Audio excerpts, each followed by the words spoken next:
The best for me is the silence before a punchline, especially if you've got a really big crowd, I don't know, like 300 people in a room, and you're telling a story and you just take a breath before a joke or whatever, and just nothing, just pure silence, just people listening. I mean, if it's pure silence throughout the whole set, obviously that's bad. But if they've been laughing and then right before a joke, you've got everyone like rapt and listening to you. That feeling is really cool. That silence, I do get a little shiver sometimes when you get that. What's the long-term view? What's the plan far in advance, or what do you have planned for yourself?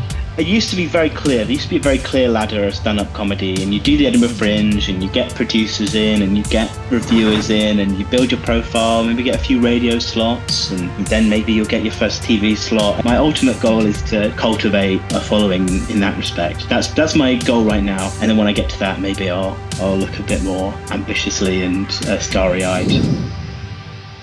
All right, I'm here with Andrew White, and it's great. He's across the pond, and I'm in a rural area, and he says he's out in the middle of nowhere, out in a very small, he didn't say out in the middle of nowhere, I said that, but he's in a very rural area, which leads me to my first question. If you're out in the middle of, sounds like you're tucked away, how do you go to gigs? I mean, isn't that like tough to like drive to certain gigs constantly? Well, the thing with the UK is it has a very good comedy circuit, so there's lots of gigs like all over the place. So you're never too far from a gig. But number two, even the very top of the country is like an 8-hour drive. So that's I can go to the top of the country and back in one day. So there's not many places that are out of reach. So yeah, it's benefits from being a very small island. Okay, yeah, that's true. All right, so and how's traffic? By the way, let's get to the practical thing. Is there a lot of traffic when you have to go to gigs? It depends. I was in North London for a little bit, and the main road out of North London at like 5 o'clock, 6 o'clock, just chaos, just back to back. Headlights, nothing moving, and yeah, that could be quite tricky. You'd sort of had to leave either really early and just hang around at the gig for hours, or you'd leave it really late and try and arrive just before stage time. And if you left at the wrong time, you'd just be in standstill traffic for 2 hours. Right. All right. So let's get into the origin. I mean, were you the funny kid in school? Why stand up? What happened here? Yeah, well, I don't know if I was necessarily the funny kid in school. I certainly did like lots of like school plays and drama and all that sort of stuff. Yeah, I wasn't necessarily the class clown. I'd probably have a wry comment or, a bit sarcastic, but I wasn't like cracking jokes all the time. But yeah, I loved performing, doing like musical theatre and stuff like that. So I think stagecraft came before funniness. And yeah, I always enjoyed comedy. I enjoyed watching comedy. I was definitely a comedy fan. And yeah, so I just sort of put the two together. I loved being on stage. I loved comedy. So yeah, why not give it a go? Where was the first place you performed? Well, Salisbury, which is a very little city. It does have a little bit of international fame because we had the Novichok poisonings. That was in Salisbury, the Russian attack on 2 ex-double agent spies. Very, very, interesting and espionage and stuff that doesn't normally happen in Salisbury. Salisbury is a very small city where nothing ever happens. But yeah, that's where I had my first gig. That's where I went to school, and the Salisbury Arts Centre, which is just a little theatre. And they ran a youth open mic, and I was there, and I was the host for their open mic, and I did comedy every month. Do you remember what your first routine was about? What'd you talk about? I just did loads of really crap jokes. To be honest, I'm not even sure my very first set, all the jokes were even mine. There was the one joke I do remember that was mine. I think it was probably the first joke I ever wrote, which is like, I consider myself a political comedian. It's not so much that I comment on politics. It's just that I promise to be funny, then don't deliver. Nice. That's good. Nice, solid joke. Right. Thank you. Yeah. Yeah. And that got a good laugh. Yeah, it was very intoxicating. That first laugh you get, it's the reason you get hooked, I suppose. Yeah, it was just lots of short jokes about any topic really. And then, yeah, I found a bit more of my style over the years. So when you started doing stand-up, did you start going up quite a bit, or what was that journey like? Did you start going up like multiple times a week, or did you take a while to get into it? Well, I was very happy to gig as much as I could, but as much as there are lots of gigs across the UK, where I am, as you said, out in the middle of nowhere, it literally is out in the middle of nowhere. So there wasn't a lot of comedy. So I probably gig maybe 2 times a month or so at the start. And then I started running my own gigs because there was no sort of gigs within half an hour of me. So I started running a few of my own nights. And then doing that, you obviously meet other comedians across the circuit and they say, oh, come play this gig, come play that gig. And then, yeah, and just sort of built up from there. First year, I wasn't doing loads. And then when I went full time in about 2018, I was and I'm still doing about 3 or 4 gigs a week now. Yeah. What helped you get traction? What do you think? Was it just stage time, or what kind of moved the needle for you to help get a little better? Stage time, definitely, and like good stage time. In London, which obviously is a massive place with loads of gigs, but the problem is there's so many comedians there. It's very hard to break out. You're often only given about 5 minutes of stage time, or you've got to do the gong shows, which is where an audience can gong you off at their will without even speaking. You could get gonged off within 3 seconds. So, stage time in London is anywhere from 3 seconds to 5 minutes. It's not a long space of time. But where I am in the Southwest, you got given a bit more grace. You started doing like 10-minute sets rather than 5 minutes. And having that extra space on time allowed me to develop and get spots on gigs with professional comedians. And yeah, I think location massively helped because it afforded me the time to really develop my craft and work alongside professionals. Whereas London, you're a bit sort of stuck in a open mic loop. Bringing up the gong show thing, because I don't think they have that one out here, but I think when you said that you can get gonged within 3 seconds, I think this is a wonderful exploration of psychology. Because I'm wondering, how has stand-up, I never asked this question, I'm just mentioning the gong show, but how has stand-up, you think, kind of like helped you psychologically, because there's got to be like, it's, iron sharpens iron, right? So, and I think it makes you a better person. It definitely, you can't be, you can be if you're super successful. I think you can, the intoxication of your ego, but you can't have a big ego in stand-up comedy. How did it affect you? Like, let's get into the specifics of that. Yeah, it's interesting. It's good traveling a lot. You see so many different people, and sometimes your audience are all students. Sometimes, like last night, I was in a little retirement village, and like most of the people in the audience were over 70. But I'm generally they laugh at the same stuff. Like if the stuff is funny, they'll laugh. And I do a lot of emceeing and crowd work as well. So you talk to these people as well, and it's been nice sort of to realize, ultimately we are a country of nice people generally, and they laugh at the same things and they have similar sensibilities. And yes, that psychologically has been really good to sort of realize wherever you are in the country, humor can be quite unifying. And we're not as divided as it might seem online. As for the ego thing, yeah, you do definitely have to just kick away any sort of sense of self-importance that you have. Which is hard because the people that get into comedy are perhaps the most ego-driven, and I would include myself in that. Yeah, so it does build a lot of resilience in you and a realization that you just have to keep plugging away and doing your own thing, really. Writing, when your writing got better, obviously, you're that's stage time's one thing, but then you got to go. When you're writing, you're thinking, you're back and forth stage time and writing. And, what was some of the headway you made with writing that said, that kind of helped you along the way? You said, I started doing this with my writing. That kind of helped. Yeah. Well, again, location, I think, really helps because there wasn't loads and loads of gigs near me. You'd probably do the same gig with quite a quick turnover. So I could potentially do the same gig 3 or 4 times in a year and the audience would be the same. So you'd have to write new material. So there'd be that pressure to turn over stuff.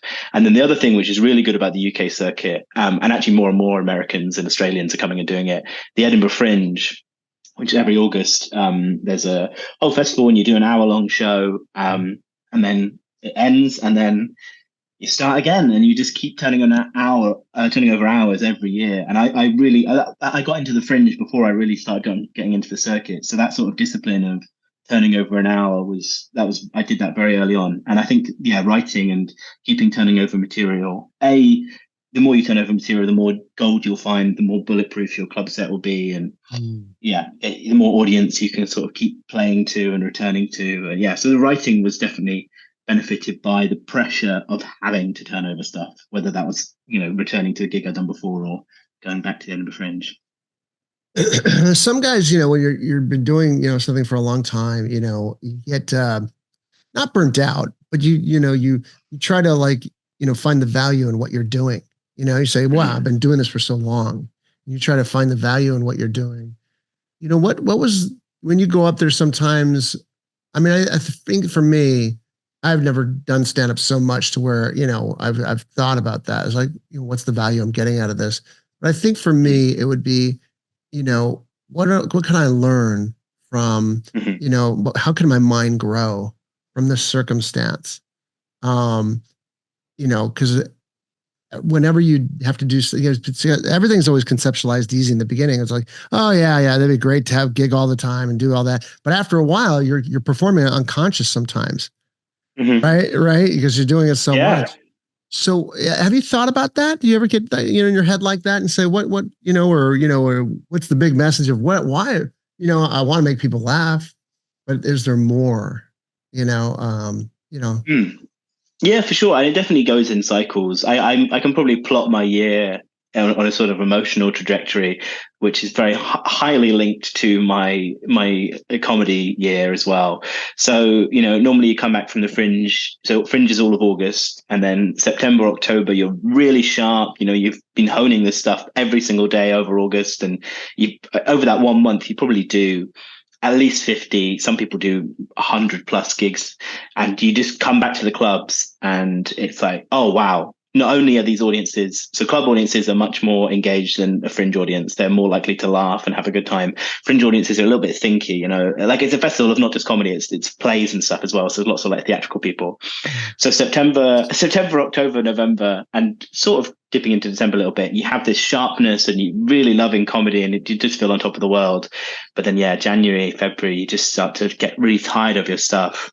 And I do find myself just throwing things out in January and starting all over again and just going up with ideas and seeing what's on my mind a lot. I think it is important to A, keep turning over stuff, but B, to keep relevant to what's in your head. It's so hard to have something really weighing on you, whether that's like a political situation or a personal situation, and then to go on stage and just ignore it for 20 minutes. Like, sometimes you just have to talk about it. So yeah, I think that it's really good as an outlet for that sort of stuff to try and say what you want about the world. And the challenge of making it funny is a very exciting one. Yeah. I think Bill Burr, he's been doing this so long. I heard that sometimes he'll dig a hole for himself just so he can dig out of it, like he'll rub everybody the wrong way, he'll just dig a hole, like whether he's like, like he'll try not to, this is what I heard. I don't know. I've never heard him talk about this, but to where, he goes out of his way to like, just maybe fail a little bit in a sense that not for failure's sake, but for just to test something out there and then see if he could dig himself out of there. And I think he might do that because he's done stand up 5 ways sideways for so long. And then he's just, he likes to exercise that ability. Do you ever do little things like that? Yeah, occasionally. It's a little bit, I feel I've got a little bit of a parachute because I do lots of emceeing and crowd work. And lots of British comedians say the same thing. It's like, if things go wrong or it's not quite going your way or a bit bombs, you can sort of dip into the crowd and recover it. You've got the skills to do the crowd work and get them on side again. But that's really, I should do more of what Bill Burr does, which is, throw everything out and try and recover just from material. Because I think that pressure environment, that's when you're really going to find some, if you can get the audience to sort of really disagree with you and not be quite on board and maybe even have some animosity towards you, if you can turn that audience into loving you again just with a joke, that joke that you find, whatever it is, that's going to be just a banker for the rest of your life, surely. So yeah, I don't do enough of it because I too often fall back into crowd work, but yeah, I definitely should. It's a good tactic. Where did I know you wrote for a show, so I want to kind of get into like where your comedy took you. What are some of the things that it helped enabled you to do?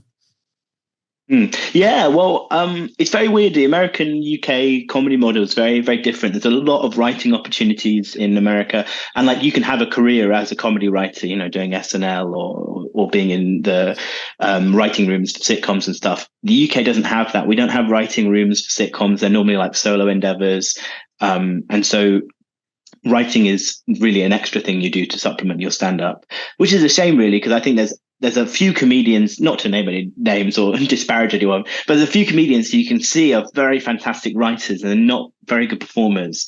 And you see them struggling in the clubs and you think, well, this stuff is really good, but we don't have that culture of other people writing for other people that much. So yeah, it's been good to do little bits and bobs. So there's like a TV show called Mock the Week that used to be on. That was a topical show. And because it had a high turnover, the comedians on the show would often get writers in or their friends in and hire them to write jokes because it was such a quick turnover. So I've done stuff like that. I've written for Mock the Week and a few like topical radio shows. And that's been really fun. But yeah, ultimately, if you want to be a writer in the UK, you have to have your own show commissioned. It's that sort of level of opportunity. There's not a lot of it. So I'd love to do more. And having those writing credits does help. It does give you some legitimacy. And it was really fun to do. It's fun to have that challenge. And to say you have a credit on a TV show is really cool. But yeah, it's not a lot of it in the UK, so it's nice. Yeah. And then going back to emceeing, for people listening, I think it's really a great, because when you do a lot of, open mics, you're just performing for other comedians. You're not going to get a good read on laughs. And then you're not going to really say, I don't even know if that joke worked or not, because I was performing for 7 comedians and they're not going to laugh at anything. So I really don't know if my material is good or not. And I'm not really getting, a good workout here. It's like working out. So but when you're an MC and you got your own gigs, you can invite real people to a show. When I said real people that like you're going there to laugh and they're not just comedians. Is that probably been your best, tool to really kind of work out, like kind of like, it's like going to a gym, it's like you get to go to a really good gym. Plus also what would you recommend for new comedians that want to be able to, expand their craft?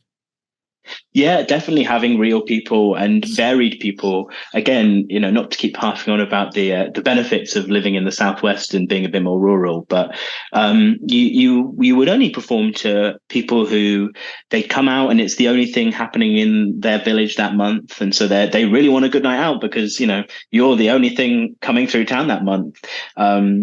And yeah, so going out and performing in front of real people is really important. I think would be my advice to comedians starting out. I think a lot of people instinctively go to London because of the size, but really, if you want to improve, start making money, all that sort of stuff, you need to get out of London. And I don't mean move out of London, but at least travel, go to Bristol's got a really good scene and lots of people come out and support the nights in Bristol. If you can drive, learn to drive is a really important skill, because a lot of the train system in the UK is better connected than the US train system, which I'm led to believe is almost non-existent. But it's still not for complete coverage. There's a lot of places you have to get to drive to. So if you can get in a car and get out of London and into the countryside to perform to real people and a variety of people as well, that's definitely, you're so right. That is the best sort of training. It's it's really good. It's practical advice too, because then you might be able to, there might be a comedian that's might be around a little bit longer than you. He might need a ride also to the same gig. And now you're networking. It sounds silly, but it's actually, it's a good tool. You want to network too. You want to be able to, because then you be a nice guy. And then other comedians say, I got a gig, and they invite you to it, and that happened quite a bit. 100%. Yeah, it did. Especially in the Southwest where like the circuit's very interconnected. It's everyone does the same gigs all over again. So when you're starting out, some people will just point you towards the direction of where you need to go. And if they give you a recommendation for a promoter that they're really already established with, that that's worth its weight in gold. Really, it's fantastic. And you're so right about giving other acts lifts. When I first started, I would drive loads of comedians around. Tanya Lee Davis, who's very big on TikTok, she's an American. Well, I think she's Canadian, but she now lives in America. I used to drive around all the time, and yeah, she was really lovely. She recommended me to her agent and put stuff on Facebook about me, and yeah, that was really sweet of her. And yeah, it all comes from just being open to opportunity and being able to network, as you say. Isn't that for me, I mean, isn't that the fun part where you start to become friends with other people? Like when there is a gig, I mean, a lot more people now if you do a gig, like other comedians there, right? Than when in the beginning. Doesn't it make it easier, like when people there that are performing and you could talk, if it doesn't go well, you could talk, even if it goes well, it's good talk, much better. Yeah, it is much better. It's nice. It's very rare that I turn up to a gig and don't know at least one person on the bill now, which is, yeah, you're so just having that immediate social in, like, oh, hey, how are you doing? It makes the environment so much nicer. And it could be quite lonely, especially if you're driving around everywhere. So it's nice to get to a gig and actually catch up with people, Yeah, it's really, and that's another important reason to network. Never mind the cynical career benefits. Just to have friends and people you can bounce off of and mourn with and celebrate with and all that sort of stuff. Yeah, it's really nice. Yeah, I mean, I would think sometimes going to a gig, park in the car and you're getting in there and you don't know anybody and you're sitting at the table and it's just, I don't know. But if you know somebody, it's just more interesting. Is bombing still the hardest part? As far as performing, like, or what's the worst? What's the best? The best is like, the kind of laughter where, you have to wait, What's the best? What's the worst at this point? The best for me is the silence before a punchline, especially if you've got a really big crowd, like 300 people in a room, and you're telling a story, and you just take a breath before a joke or whatever, and just nothing, just pure silence, just people listening. I mean, if it's pure silence throughout the whole set, obviously that's bad. But if they've been laughing and then right before a joke, you've got everyone like rapt and listening to you. That feeling is really cool. That silence, I do get a little shiver sometimes when you get that. And obviously the laughs are great. The worst part for me is the traveling. Like I know it's not mega far in the UK. Probably a lot of American listeners will think I'm sounding quite whiny when most of my journeys are only about 2 hours. But it's very draining, especially if you're doing it 4 nights a week. And it is very lonely as well and expensive. Petrol is very expensive these days. So yeah, travel is probably the worst. Bombing. I'm very, very lucky to not bomb too much anymore. Again, partly because I've got that sort of like crowd work as a backup. Like if they're not going for material, you can sort of make something of the night so that they like you, even if they don't necessarily find you that funny. You can sort of make yourself vaguely likable. But yeah, when they really don't like you, that is pretty horrible. For me, the worst part is travel because it's the bit that's so unavoidable. That in my mind, I get paid for traveling and then I perform for free.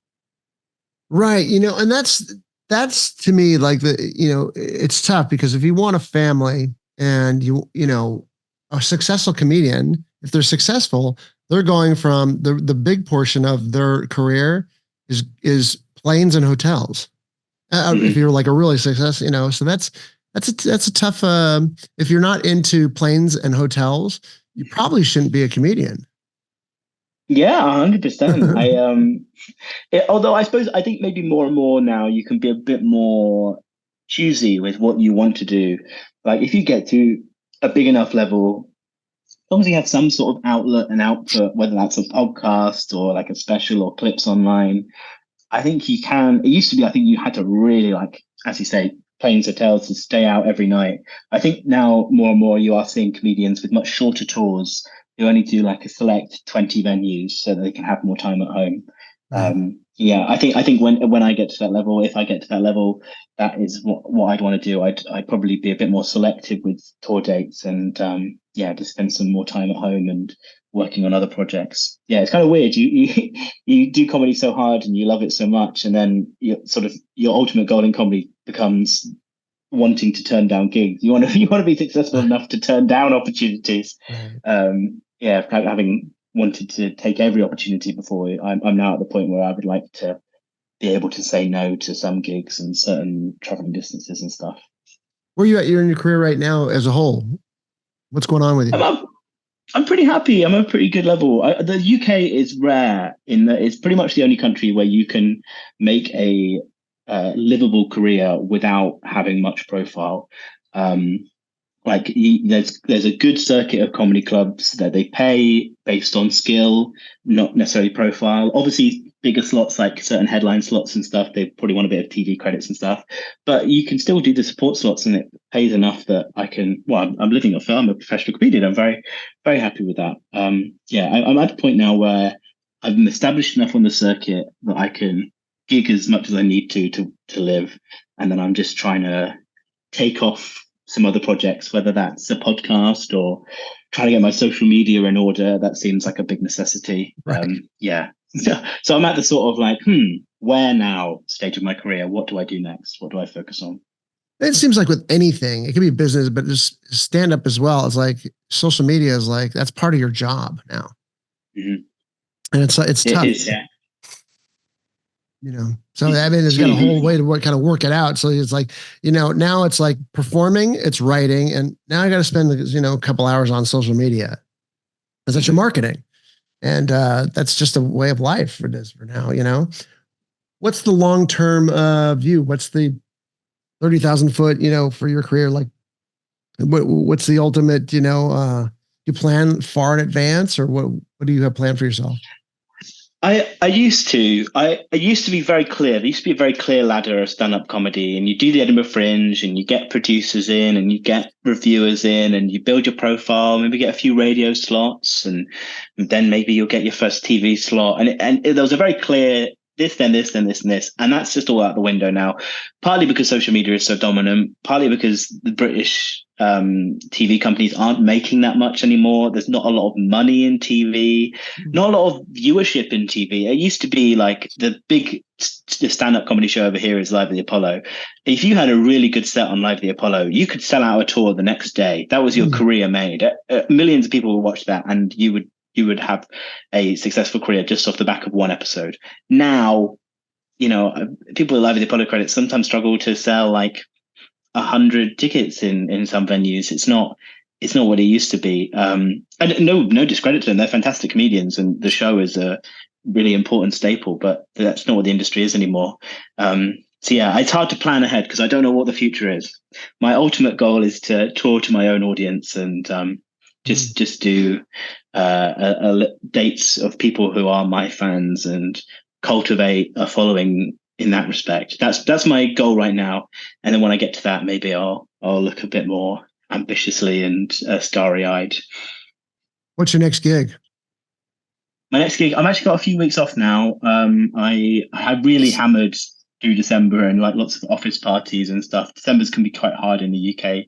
I don't know what the US scene's like in December, but in the UK, all of the offices have their parties and they are drunk and they are very self-involved because there's a group of 30 and they all know each other, and December can be very hard. So I've taken a little bit of January off, but I'm back to it in Leicester in a couple of weeks, and then I'm starting to build up my new show. So I'll have dates in London and stuff. But yeah, not till about 15th of January. That's when I'll be back on the road. All right. Well, tell everybody how they can find out more about you and that show and everything else. Thank you very much. Yes, my name is Andrew White. I'm at Stand Up Andrew on most platforms. Standupandrew.com is my website. I've got, if you want to check out my clips and stuff, if you are an American listener, there's loads of stand-up clips and sketches and stuff online. But yeah, all my dates are at standupandrew.com, including my new 2024 show. And yeah, thank you so much for having me on the show. Thank you. I'll just say this. You're at a place where most comedians want to be. You're able, it's sustainability. And I hear that all the time. It was like, everybody just wants to have sustainability. That's because this craft, it's just this disease, this wonderful craft to get to sustainability to where you're able to make it a living. And then you can work from there for base because it's so hard in the beginning. But if you have the ability to get drudged through that, and that seems like you've done that, and that's where you're at. So I appreciate you sharing that today, and look forward to seeing more from you in the future. Thank you so much. Cheers, Michael. Thanks for joining us. Gear up for your next adventure and head over to bolator.com to check out the amazing Bolo Pack and their other innovative outdoor gear. Catch you next time.